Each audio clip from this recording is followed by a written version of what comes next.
Hi friends, good morning everyone. ನಾನು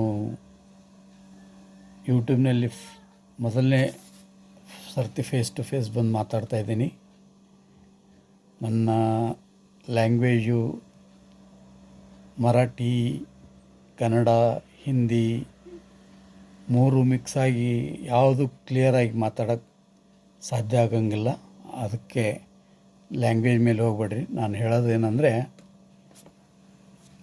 ನಾನೀಗ retired signal inspector ಅಥವಾ ಸೀನಿಯರ್ ಸೆಕ್ಷನ್ ಇಂಜಿನಿಯರ್ ಸಿಗ್ನಲ್ ಅಂತ ರೈಲ್ವೇದಲ್ಲಿ ಕೆಲಸ ಮಾಡಿ ನಿವೃತ್ತಿಯಾಗಿದ್ದೇನೆ. ಇಂಜಿನಿಯರಿಂಗ್ ಕಾಲೇಜ್ನಲ್ಲಿ ನೀವು ಎಷ್ಟು ಬೇಕೋ ಅಷ್ಟು ಇಂಜಿನಿಯರಿಂಗ್ ಸಬ್ಜೆಕ್ಟ್ಸ್ ಓದಿರ್ಬೋದು. Mechanical engineering, electronics, electrical, IT ಮತ್ತು ಕಂಪ್ಯೂಟರ್ ಸೈನ್ಸ್ ಎಟ್ಸೆಟ್ರಾ. ಆದರೆ ರೈಲ್ವೆ ಸಿಗ್ನಲ್ ಇಂಜಿನಿಯರಿಂಗ್ ಮಾತ್ರ ರೈಲ್ವೇನಲ್ಲಿ ಬಿಟ್ಟು ಬೇರೆ ಎಲ್ಲೂ ಸಿಗಲ್ಲ ನಿಮಗೆ. ಅದು ಸಿಕಂದ್ರಾಬಾದ್ನಲ್ಲಿ ಇರಿಸೆಟ್ ಅಂತ ಇದೆ. ಇರಿಸೆಟ್ ಅಂದರೆ ಒಂದು institute, Indian railway signal and telecommunication engineering institute of railway signalling and telecommunication. Railway signalling ಇಷ್ಟೊಂದು ನಾವು ತಿಳ್ಕೊಂಡಷ್ಟು ಈಸಿ ಇರಲ್ಲ. ಗೌರ್ಮೆಂಟ್ ಜಾಬೂ ಅಷ್ಟೊಂದು ಸರಿ ಇರಲ್ಲ ಅಂತ ಜನ ಎಲ್ಲ ವಿಚಾರ ಮಾಡ್ತಾ ಇರ್ತಾರೆ. ಗೌರ್ಮೆಂಟ್ ಜಾಬು ಎಂಜಾಯ್ ಮಾಡ್ತಾರೆ. ಏನು ಈಗೆಲ್ಲ ಇವತ್ತು ನಾಳೆ ಆಗೋ ಆ್ಯಕ್ಸಿಡೆಂಟ್ಸು, ಆನಂತರ ಈವನ್ ಆ್ಯಕ್ಸಿಡೆಂಟ್ಸ್ ಪ್ಲೇನ್ ಕ್ರ್ಯಾಶ್ ಆಗಿದ್ದು, ಈ ರೀತಿ ಎಲ್ಲ ವಿಚಾರ ಮಾಡಿದ್ರೆ ಸೇಫ್ಟಿ ಅನ್ನೋದು ಭಾಳ ಇಂಪಾರ್ಟೆಂಟ್ ಇರುತ್ತೆ. ಸಿಗ್ನಲ್ ಇಂಜಿನಿಯರಿಂಗ್ನಲ್ಲಿ ಸೇಫ್ಟಿಗೆ ಬಹಳ ಪ್ರಾಮುಖ್ಯತೆ ಕೊಡುತ್ತೆ. ಆದ್ರೂ ಕೆಲವೊಂದು ಸರ್ತಿ ಆ್ಯಕ್ಸಿಡೆಂಟ್ ಆಗೇ ಆಗ್ತಿರ್ತವೆ. ಸಿಗ್ನಲ್ ಇಂಜಿನಿಯರಿಂಗ್ ಓದಲಿಕ್ಕೆ ಎಷ್ಟು ನಾಲೆಜ್ ಇರುತ್ತೆ ಅಂದರೆ ಅದು ಕಡಿಮೆನೇ. ಯಾಕಂತಂದರೆ it is a vast subject like railway organisation. So ಅದರ ಬಗ್ಗೆ ಸ್ವಲ್ಪ ಯಾವಾಗ ಆಗುತ್ತೆ ಆಗಾಗ ನಾನು ನಿಮಗೆ ಮಾಹಿತಿ ಕೊಡ್ತಾ ಇರ್ತೀನಿ. ಫಸ್ಟ್ ಆಫ್ ಆಲ್, ಸಿಗ್ನಲ್ ಅಂದರೆ ಡ್ರೈವರು ಮತ್ತು ಸಿಗ್ನಲ್ ಯೂನಿಟ್ ಅಂದರೆ ಸಿಗ್ನಲ್ ಅವರಿಬ್ಬರ ಜೊತೆಗೆ ಇರೋದು ಒಂದು ಕಮ್ಯುನಿಕೇಷನ್ ಸಿಸ್ಟಮ್. ಅದು ಅಂದರೆ ಯಾವುದ್ಯಾವುದು ಆಸ್ಪೆಕ್ಟ್ಸ್ ಇರ್ತಾವಲ್ಲ, ಅಂದರೆ red, yellow, green, double yellow, ಈ ಥರ ಸಿಗ್ನಲ್ ಪೋಸ್ಟ್ ಮೇಲೆ ಸಿಗ್ನಲ್ಸ್ ಆಸ್ಪೆಕ್ಟ್ಸ್ ಇರ್ತವೆ. ಅವು ಏನಂತಂದರೆ ರೈಲ್ವೆ ಜೊತೆಗೆ ಕಮ್ಯುನಿಕೇಟ್ ಮಾಡ್ತವೆ. ಕಮ್ಯುನಿಕೇಟ್ ಅಂದ್ರೆ ಫಾರ್ ಎಕ್ಸಾಂಪಲ್, ರೆಡ್ ಇತ್ತಂತಂದರೆ ನೀನು ಮುಂದೆ ಹೋಗಬೇಡ, ನಿಂತ್ಕೊಂಡ್ಬಿಡು ಟ್ರೈನ್ ತೊಗೊಂಡು. ಎಲ್ಲೋ ಇತ್ತಂತಂದರೆ ನೀನು ಮುಂದಿನ ಬರೋ ಸಿಗ್ನಲ್ವರೆಗೂ ಮತ್ತು ಅದರಿಂದ ಸ್ವಲ್ಪ ಪರ್ಯಾಪ್ತ ದೂರಿ ಎಷ್ಟಿರುತ್ತೆ ಅಷ್ಟು ಅಲ್ಲಿವರೆಗೂ ನೀನು ನಿನ್ನ ಟ್ರೈನನ್ನು ತೊಗೊಂಡು ಮುಂದೆ ಹೋಗ್ಬೋದು.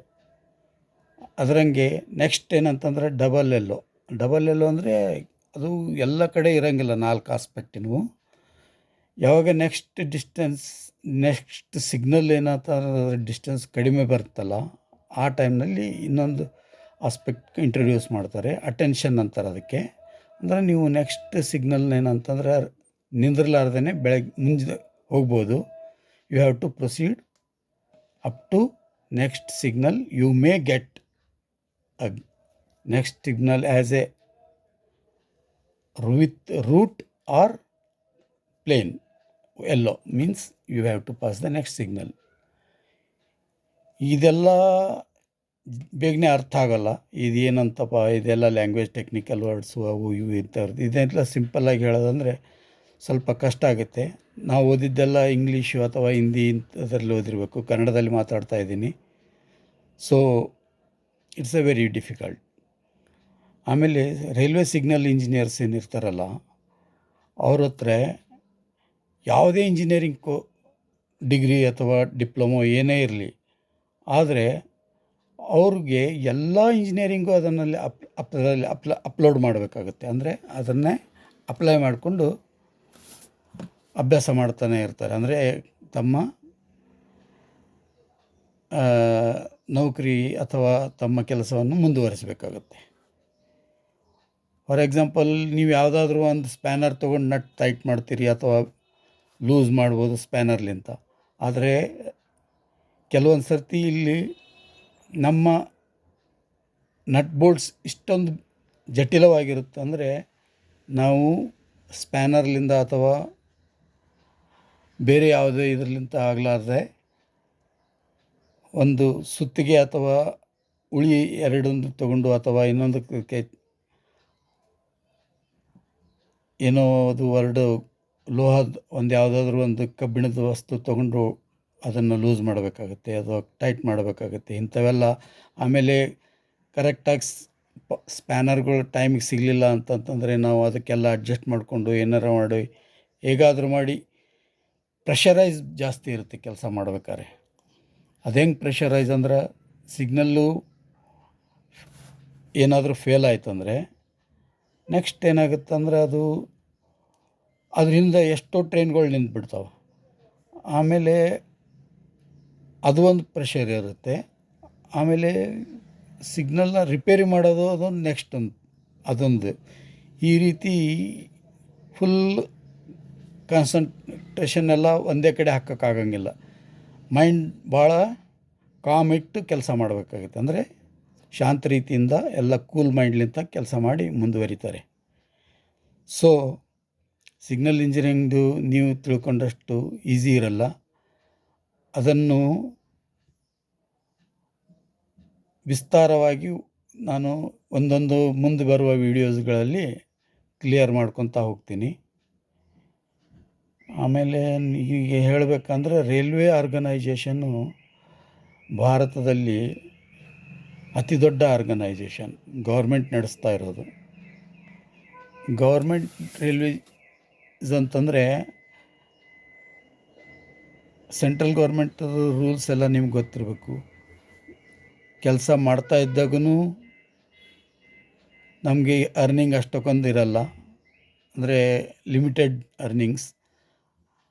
ಆದರೂ ನಮ್ಮ ದಿನಚರ್ಯ ಏನೇನು ಬೇಕಾಗಿರ್ತದೆ, ಊಟ ಬಟ್ಟೆ ಇವು ಯಾವುದಕ್ಕೂ ಕಡಿಮೆ ಆಗಲಾರ್ದಂತೆ ನೌಕರಿ ಮಾಡ್ತಾ ಇರ್ತೀವಿ. ಆನಂತರ ರಿಟೈರ್ ಆದ ಮೇಲೂ ಪೆನ್ಷನ್ನೂ ಇರುತ್ತೆ. ಪೆನ್ಷನ್ ರಿಟೈರ್ ಆದ ಮನುಷ್ಯ ಇರಲಿಲ್ಲ ಅಂತಂದರೆ ಅವ್ರ ಫ್ಯಾಮಿಲಿ ಅಥವಾ ಅವ್ರ ಹೆಂಡತಿಯವರಿಗೆ ಎಲ್ಲ ಅದನ್ನು ಸೌಲಭ್ಯ ಇದ್ದೇ ಇರುತ್ತೆ. ಸೊ ರೈಲ್ವೇದಲ್ಲಿ ಕೆಲಸ ಮಾಡಿದರೆ ಇನ್ಸೂರೆನ್ಸ್ ಮಾಡಬೇಕು. ನಮ್ಮ ಹೆಂಡತಿ ಪಾಡೇನು ಮುಂದೆ ಇದೆಲ್ಲ ಮಾಡೋಕ್ಕಾಗಲ್ಲ. So as for as my knowledge is concern, government ನೌಕರಿ ಏನಿದೆಯಲ್ಲ ಅದನ್ನು ರೈಲ್ವೆನಲ್ಲಿ ಸೇಫಾಗಿ ಮಾಡ್ಕೊಳ್ಬೇಕು. ಅಂದರೆ ನಾವು ಸೇಫಾಗಿರಬೇಕು, ಪ್ಯಾಸೆಂಜರ್ನೂ ಸೇಫ್ ಇಡಬೇಕು, ಮತ್ತು ನಮ್ಮ ಮೇಲೆ ಪೂರ್ತಿ ಸಿಗ್ನಲಿಂಗ್ ಡಿಪಾರ್ಟ್ಮೆಂಟ್ ಹಿಂಗಿದೆ. ಒಂದು ಸ್ವಲ್ಪ ಏನಾದರೂ ಹೆಚ್ಚು ಕಡಿಮೆ ಆದರೆ, ಆ್ಯಕ್ಸಿಡೆಂಟ್ಸ್ ಆದರೆ ಏನು ಜನ ಇರ್ತಾರಲ್ಲ ಪ್ರಯಾಣಿಕರು, ಅವರದ ಜೀವ ಎಲ್ಲ ನಮ್ಮ ಕೈಯಲ್ಲಿ ಇರುತ್ತೆ ಅಂದ್ರೂ ಪರವಾಗಿಲ್ಲ. ಅಂದರೆ ಅವ್ರದ್ದು ಜೀವ ಲೈಫ್ ಎಲ್ಲ ನಾವು ನೋಡ್ಕೋಬೋದು, ಅಂದರೆ ನಮ್ಮ ಕೈಯಲ್ಲಿರುತ್ತೆ ಅಂದ್ಕೋಬೋದು. ಇನ್ನು ಸಿಗ್ನಲಿಂಗ್ ಇಂಜಿನಿಯರಿಂಗ್ ಬಗ್ಗೆ ನಾನು ನೆಕ್ಸ್ಟ್ ವೀಡಿಯೋ ಮಾಡ್ತೀನಲ್ಲ ಆವಾಗ ಹೇಳ್ತೀನಿ ನಿಮಗೆಲ್ಲ. ಅಲ್ಲಿವರೆಗೂ ನಾನು ಪ್ರಿಪೇರ್ ಮಾಡಿಕೊಂಡು ಹೇಳ್ತೀನಿ. ಓಕೆ, ಬಾಯ್.